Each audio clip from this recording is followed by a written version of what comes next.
seseorang warga negara Indonesia itu dapat memiliki kewarganegaraan ganda, ada klausul itu terbatas. Jadi mereka itu terbatas sampai umur 18 tahun. Setelah itu mereka harus memilih. Di masa umur 18 tahun sampai 21 tahun itu mereka harus memilih. Jadi selama mereka lahir sampai umur 18 sampai 21 itu mereka memiliki semacam fasilitas dari Indonesia. Jadi mereka boleh tuh pegang 2 paspor.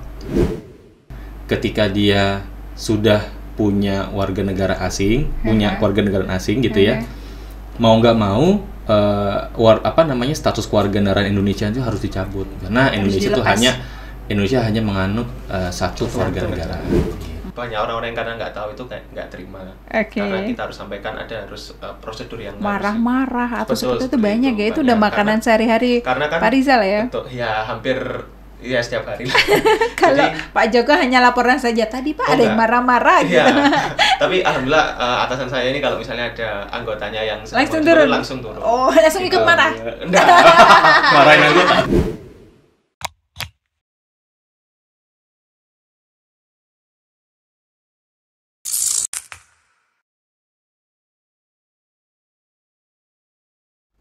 Oke, sahabat Mido, Imigrasi Indonesia, senang sekali saya Ivana bisa kembali untuk kesempatan kali ini ngobrol-ngobrol dengan teman-teman dari imigrasi, di mana kita akan bisa lebih kenalan lebih banyak lagi, lebih tahu lagi seperti apa sih pelayanan-pelayanan baik yang akan diberikan oleh kantor imigrasi, terutama dari Imigrasi Juanda Surabaya. Betul ya? Betul. Ada Pak Joko dan juga ada Pak Rizal. Kalau Pak Joko mungkin bisa memperkenalkan diri dulu, silakan. Oh ya, nama saya Mas Joko Ardianto Wibowo. Mas terus ya Mas berarti terus, ya. selalu muda. Mas Joko baik, selalu muda, keren loh ya. Saya selaku Kepala Seksi Izin Tinggal Keimigrasian. Oke, Pak Joko, saya manggilnya Mas Joko Pak Joko nih berarti? Apa aja Pak Joko dong. Kalau Pak Rizal? Pak Mas aja Pak ya? Bisa juga. Bisa, Pak. Emang nama dua-duanya itu. Saya Rizal Ramadan Mawan, sebagai pemangku jabatan fungsional analis keimigrasian, ahli pertama di seksi izin tinggal. Oke, jadi tema kita untuk hari ini adalah kita akan ngobrolin tentang izin tinggal khususnya untuk warga negara asing, betul ya, Pak Joko ya, Pak Rizal ya. Betul. Ini perlu banget kita tahu, dan mungkin nggak menutup kemungkinan kalau teman-teman dari warga negara asing juga sedang menonton tayangan kita, kepingin tahu juga seperti apa sih kebijakan yang ada di Indonesia, dari keimigrasian Indonesia lebih tepatnya, untuk bisa mendapatkan izin tinggal di negara kita gitu. Oke, mungkin dari Pak Joko dulu, izin tinggal untuk warga negara asing itu biasanya cara mendapatkannya gimana untuk mereka yang mau masuk Indonesia? Iya, jadi untuk terkait izin tinggal pada awalnya adalah orang asing itu memasuki wilayah Indonesia harus mempunyai visa. Visa dulu ya, yang pertama visa dulu. Ya, jadi orang yang masuk ke wilayah Indonesia itu harus memiliki visa. Ada visa kunjungan, ada juga visa tinggal terbatas. Ada juga orang asing yang dikecualikan dari memiliki visa, dibebaskan dari bisa masuk ke Indonesia. Itu negara-negara subjek bebas visa kunjungan. Jadi ada sekitar kurang lebih ada 10 negara yang bisa bebas masuk ke Indonesia tanpa menggunakan visa. Jadi visanya itu bentuknya tanda masuknya itu dicap di paspornya gitu. Nanti itu berupa visa dan izin tinggal kayak gitu. Oh, jadi paspor dan visanya udah izin tinggalnya udah jadi satu gitu ya. Itu banyakkah negara yang memberlakukan seperti itu, Pak? Jadi itu negara yang saat ini sih apakah yang khusus akrab dengan Indonesia aja tuh seperti apa yang saat ini itu? Dulu itu asas resiprokal. Jadi asas timbal balik ketika negara tersebut memberikan kebijakan bebas visa ke Indonesia, kami juga memberikan, Indonesia juga memberikan. Nah, untuk saat ini sih negara-negara ASEAN seperti Malaysia, Singapura, Timor Leste, Myanmar itu bisa masuk ke Indonesia tanpa memiliki visa, dan begitupun warga kita ke mereka juga. Begitupun WNI ke negara sana. Cuman diberikan waktu 30 hari dan tidak dapat diperpanjang. Mostly sih untuk bebas visa kunjungan tuh untuk kegiatan wisata gitu. Yang bebas kunjungan untuk kegiatan wisata. Kalau mau yang kerja dalam waktu yang lama udah bebas, udah beda lagi. Beda lagi ya. Itu nanti menggunakan visa tinggal terbatas dalam rangka bekerja. Jadi apabila orang asing yang ingin memasuki wilayah Indonesia menggunakan visa-visa tertentu bisa dapat akses visaimigrasi.go.id. Jadi bisa dilihat di situ mau pilih mana tujuannya, peruntukannya mau apa nih, seperti itu. Oke, siap. Dan apakah kalau untuk surat izin tinggal, pelayanan izin tinggal itu apakah hanya untuk warga negara asing saja diberikan pelayanan itu? Ya, kalau untuk nanti bisa ditambahkan ya sama Mas Rizal, karena Mas Rizal ini salah satu garda terdepan di seksi saya di izin tinggal. Jadi terkait di lapangan, Mas Rizal pasti lebih memahami daripada saya. Jadi apa namanya?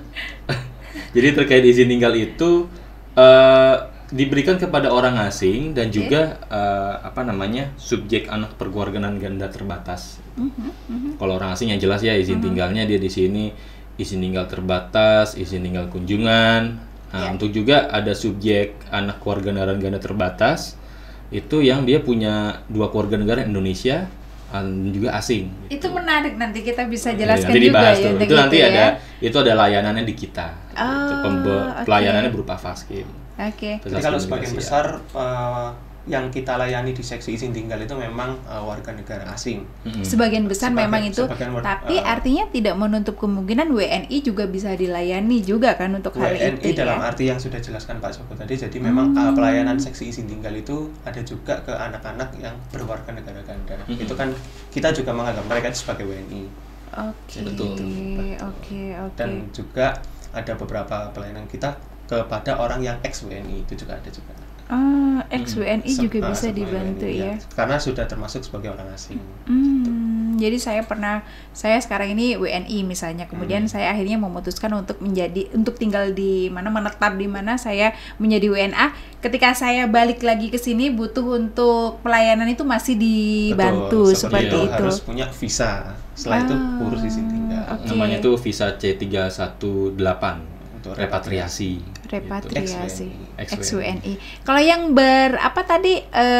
berkewarganegaraan ganda tadi itu, lantas seperti itu akan lebih ke ikut ke negara mananya, WNI-nya kah atau seperti apa kalau kayak gitu, Pak Rizal? Oke, baik. Jadi kalau untuk sesuai dengan Undang-Undang Kewarganegaraan kita ya, jadi Undang-Undang 12 tahun 2006, kita menganggap seseorang warga negara Indonesia itu dapat memiliki kewarganegaraan ganda, ada klausul di situ terbatas. Jadi mereka itu terbatas sampai umur 18 tahun. Setelah itu mereka harus memilih. Di masa umur 18 tahun sampai 21 tahun itu mereka harus memilih. Jadi selama mereka lahir sampai umur 18 sampai 21 itu mereka memiliki semacam fasilitas dari Indonesia. Jadi mereka boleh tuh pegang 2 paspor. Jadi atau misalnya mereka punya paspor asing aja. Biasanya kan kalau untuk orang asing kan seperti yang dijelaskan Pak Joko tadi harus punya visa, harus ngurus dulu, betul. Harus datang ke kantor imigrasi untuk ngurus izin tinggal. Nah, bagi anak-anak yang masuk kita sebutnya subjek warga negara ganda, kita kasih fasilitas bisa tuh masuk tanpa harus punya visa. Kita perlakukan seperti orang Indonesia. Tapi itu hanya sampai umur 18 tahun aja. Setelah itu harus tegas nih menentukan yang mana gitu ya. Iya, karena Indonesia itu apa ya sebutannya, dia hanya mengaku satu keluarga negara. Jadi makanya sebutnya kewarganegaraan ganda terbatas. Nanti ketika umur 21 tahun yang disampaikan oleh Mas Rizal, itu mau nggak mau, suka nggak suka harus menentukan. Harus milih. Kalau sampai tidak memilih apa-apa, Indonesianya yang lepas, dia jadi asing. Gitu. Akan dianggap sebagai orang asing. Nah untuk warga WNI kita kan tadi kan ada istilah ex-WNI tetap mendapatkan pelayanan. Itu biasanya tuh mereka kenapa bisa menjadi WNA itu, apakah ada ada aturan-aturan yang seperti apa? Misalnya tinggal di luar negeri selama 10 tahun misalnya, otomatis akan dinyatakan sebagai warga negara asing atau seperti apa biasanya seperti itu? Iya, jadi sesuai dengan Undang-Undang nomor 12 tahun 2006 tentang kewarganegaraan di pasal 23 itu ada penyebab warga negara Indonesia bisa kehilangan kewarganegaraan. Nah, itu yang saya kepingin tahu dan masyarakat juga banyak yang ingin tahu. Gimana itu, Pak? Itu yang pertama itu yang bersangkutan itu memang atas kemauannya sendiri ingin menjadi warga negara asing. Mungkin merit dengan orang asing itu akhirnya bisa tinggal di jadi, sana, ya kan, dan dia atau kerja keasikan di sana gitu. Bisa juga seperti itu. Ada batasan ini berapa tahun minimal harus. Nah, ada juga salah satunya yang tadi sudah Mbak sampaikan, dia yang bersangkutan lama tinggal di Indonesia tapi tidak pernah melapor ke perwakilan. Gitu. Bisa aja sebenarnya nggak masalah tinggal lama di luar negeri itu nggak masalah, 20 tahun, 30 tahun, berapapun. Selama melapor. Asal melapor, karena melapor dengan cara yaitu membuat paspor, gitu kan. Nah, cuman itu dia, ketika dia sudah punya warga negara asing, punya keluarga negara asing gitu ya, mau nggak mau, status kewarganegaraan Indonesia itu harus dicabut, karena Indonesia hanya menganut satu kewarganegaraan. Untuk WNA yang mungkin karena kita tahu nih ya sahabat Mido ya, Indonesia itu cantik, yang awalnya mungkin kepengen turisme, kepengen cuman main-main ke Indonesia sebulan 2 bulan, akhirnya jatuh cinta dengan Indonesia, kepengen menetap di Indonesia, banyak pasti ya. Banyak banget. Pak Rizal ya. Banyak banget. Pak Joko ya, banyak banget yang seperti itu. Nah, syaratnya seperti apa? Bisa nggak sih mereka dengan mudah untuk memohonkan diri menjadi WNI gitu? Bisa. Jadi gini. Ada beberapa cara warga negara asing itu menjadi Indonesia. Yang pertama itu, yang prosesnya memang ada. Prosesnya itu si orang asing ini harus punya ITAS, lalu tinggal berapa lama dikonversi menjadi ITAP, lalu nanti mengajukan SKIM. Nah, ujung-ujung itu nanti pewarganegaraan Republik Indonesia, dia jadi warga negara Indonesia. Salah satu dari sekian banyak saya sampaikan satu aja yang paling mudah itu penyatuan keluarga. Melalui pernikahan.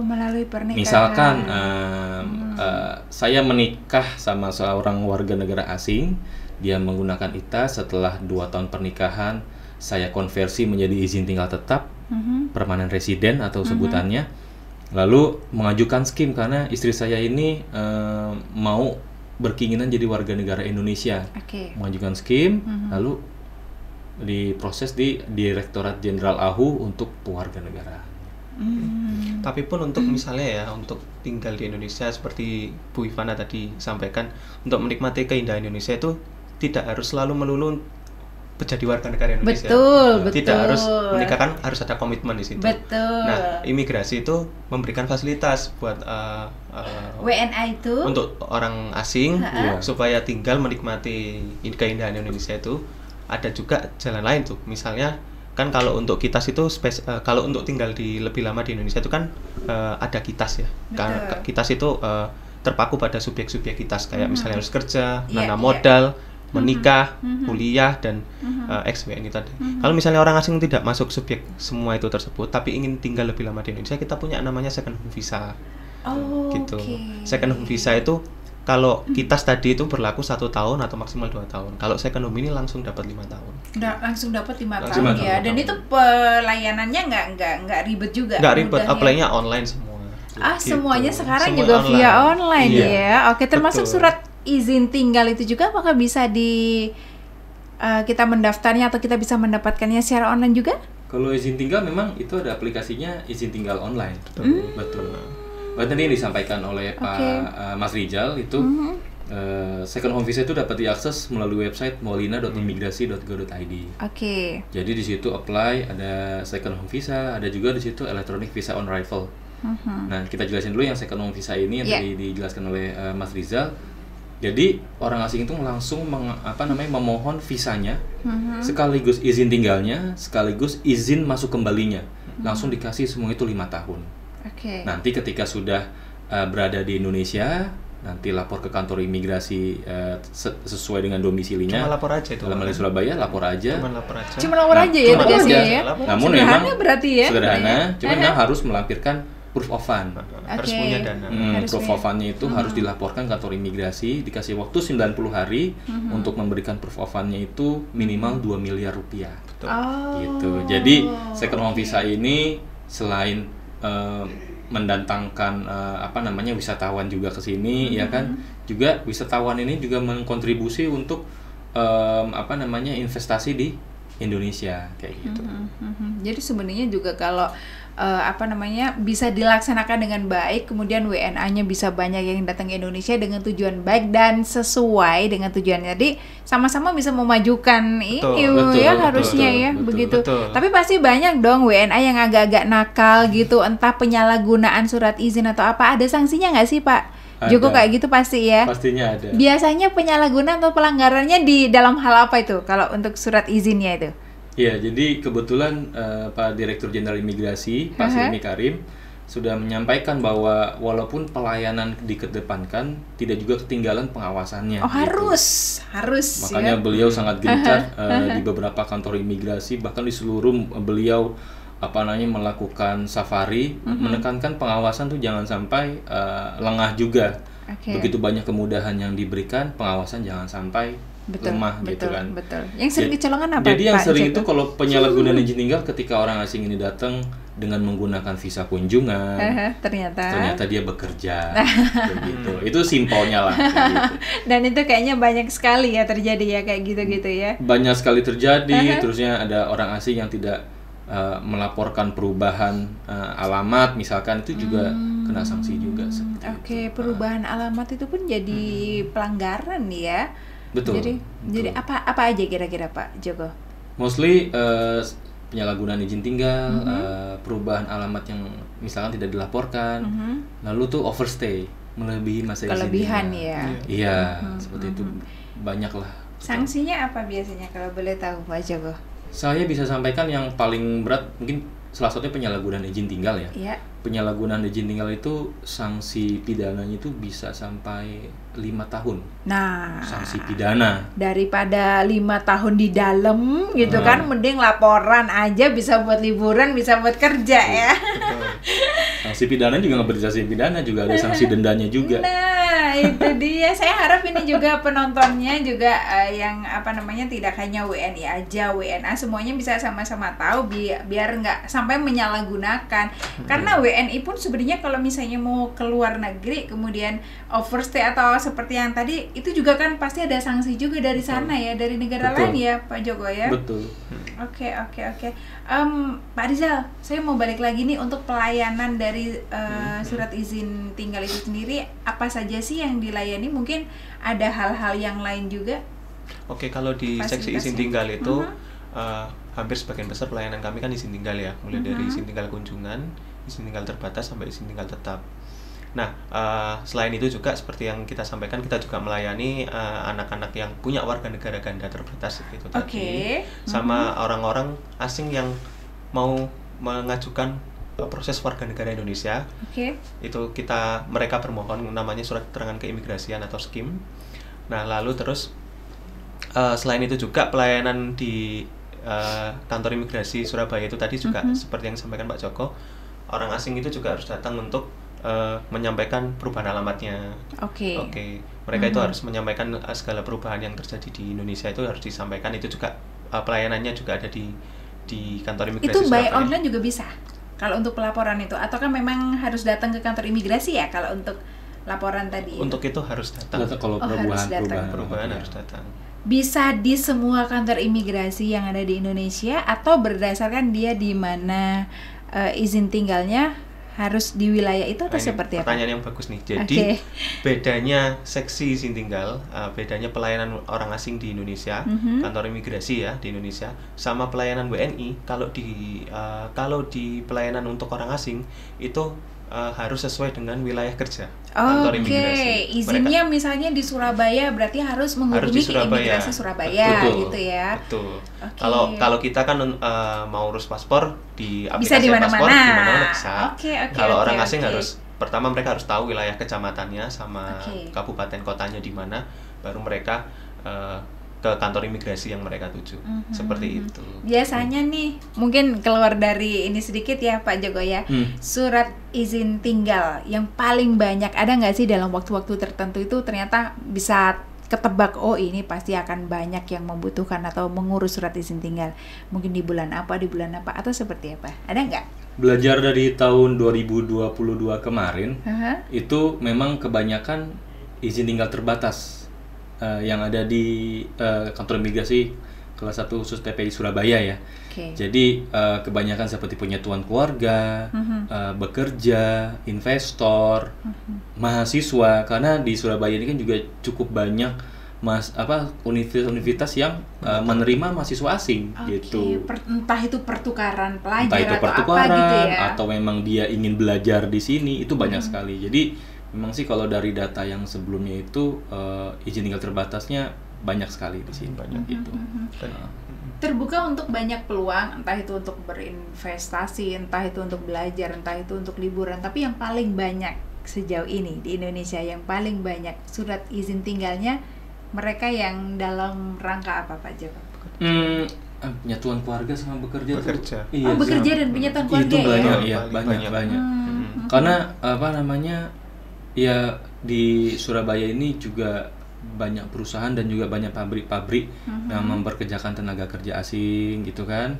Dan juga ya ada orang asing yang mungkin cinlok atau jodohnya emang sama seorang Indonesia gitu kan. Ya jadinya nikah sekalian. Jadi di Bali biasanya gitu ya. Teman-teman saya banyak yang ngecantol kayaknya di sana. Gitu. Oh gitu ya. Banyak.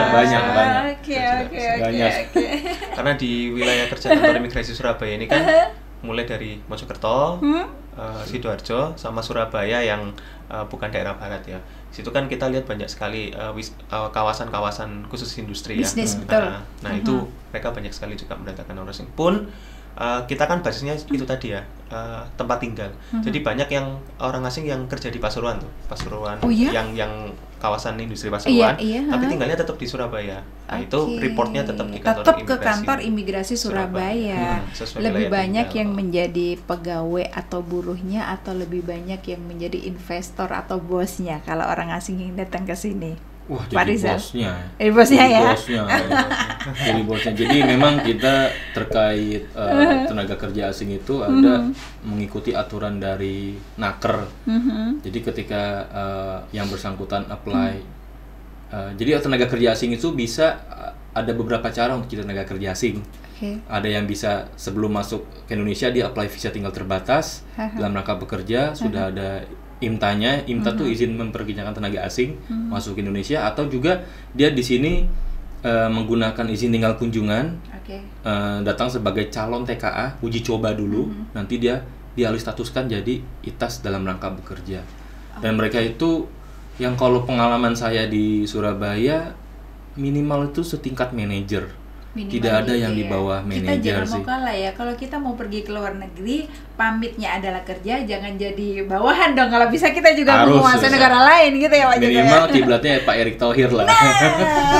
Jadi kayak pemilik lu pernah jadi Inter ya.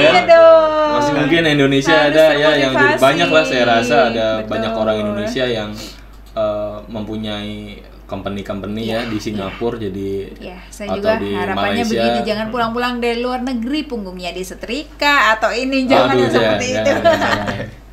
Banyak lah Indonesia, diaspora Indonesia yang berprestasi, sukses dan berprestasi. Amin. Semoga setelah ini juga bisa semakin lebih sukses lagi bersama ya. Nah, dalam melayani untuk surat izin tinggal, ini yang saya selalu tanyakan hampir ke semua narasumber saya mungkin ya, apa yang paling menarik yang pernah dialami Pak Rizal atau Pak Joko juga boleh. Paling menarik, paling seru atau paling tidak bisa dilupakan, misalnya apa ini, ada kejadian atau dalam melayani atau mendampingi yang model-model seperti apa? Oh iya, sebenarnya banyak sih ya, ada yang dia masuk ke Indonesia ya kan, menggunakan visa repatriasi ex-WNI gitu. Ketika sampai Indonesia mau perpanjangan izin tinggal terbatas, masih ada dokumennya itu dia sebagai WNI.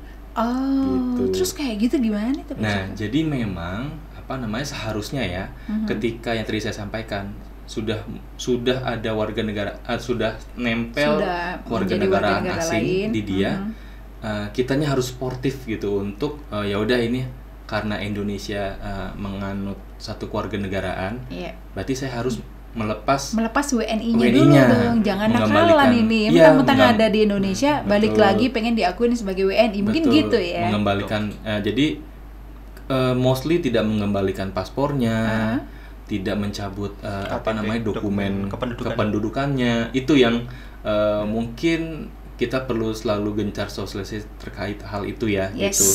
Karena ya jangan sampai ke depannya nanti dalam pengurusannya itu akan menjadi sulit untuk pengurusan izin tinggalnya, karena akan selalu terdetek dia masih memiliki warganegaraan Indonesia. Sebenarnya kalau nggak jujur juga akan memperibet diri sendiri nextnya ya kan ya, kalau mau ngurus apa-apa gitu ya. Betul. Pak Rizal mungkin, Mas Rizal, apa nih yang menarik nih yang mungkin? Kalau itu kan jadi karena saya di depan ya, di garda depan nih ya. Gimana nih? Sebenarnya yang saya menemui hal-hal yang jadi kalau saya itu sebetulnya masalahnya mirip sama yang disampaikan Pak Joko, cuman karena kami yang pertama kali menghadapi pemohonnya, nah itu ceritanya jadi agak beragam. Gimana? Ya itu tadi, karena 2 jam lagi nggak apa-apa ini. karena kita ketemu orangnya, jadi mungkin banyak orang-orang yang ya jelas lah, banyak orang-orang yang karena nggak tahu itu kayak nggak terima. Karena kita harus sampaikan harus prosedur yang marah-marah atau seperti itu banyak ya, itu udah makanan sehari-hari Pak Rizal ya. Betul, ya hampir ya setiap hari. Kalau Pak Joko hanya laporan saja, tadi Pak ada yang marah-marah gitu. Tapi alhamdulillah atasan saya ini kalau misalnya ada anggotanya yang langsung turun. Oh, langsung ikut marah. Enggak. Marahin anggota. Kenapa? Gitu. Jadi karena mostly mereka kan mungkin ex WNI ya, jadi tahu tuh kayak berkomunikasi kan enak. Betul. Mungkin mereka nggak tahu karena nggak terima prosedurnya seperti ini, sehingga ya harus ada ekstra usaha lebih untuk menjelaskan ke mereka.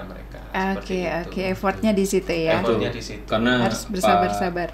Kepala Kantor Imigrasi Pak Ciko juga selalu menyampaikan ke kami ke bawah kan gitu, untuk selalu menyampaikan informasi itu secara lebih mendekatkan ke masyarakat gitu.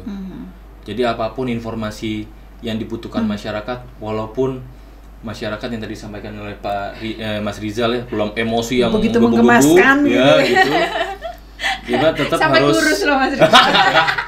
Jadi tetap harus harus sabar, sabar ya. Jadi ya kuncinya itu aja, kita menempatkan diri kita sebagai mereka yang kesusahan. Jadi ketika di situ sudah mulai ada empati gitu kan, kita akan memberikan pelayanan yang terbaik. Ini menarik sekali ini ya. Jadi ternyata nih sahabat Mido, apapun itu bentuknya, kedekatan emosional tetap kita butuhkan gitu ya, untuk semua divisi, untuk semua lini. Terima kasih Pak Rizal, Pak Joko. Sama-sama. Kita tos dulu. Wah, iya. Saya ada ya. Ini. Oh iya. Oke.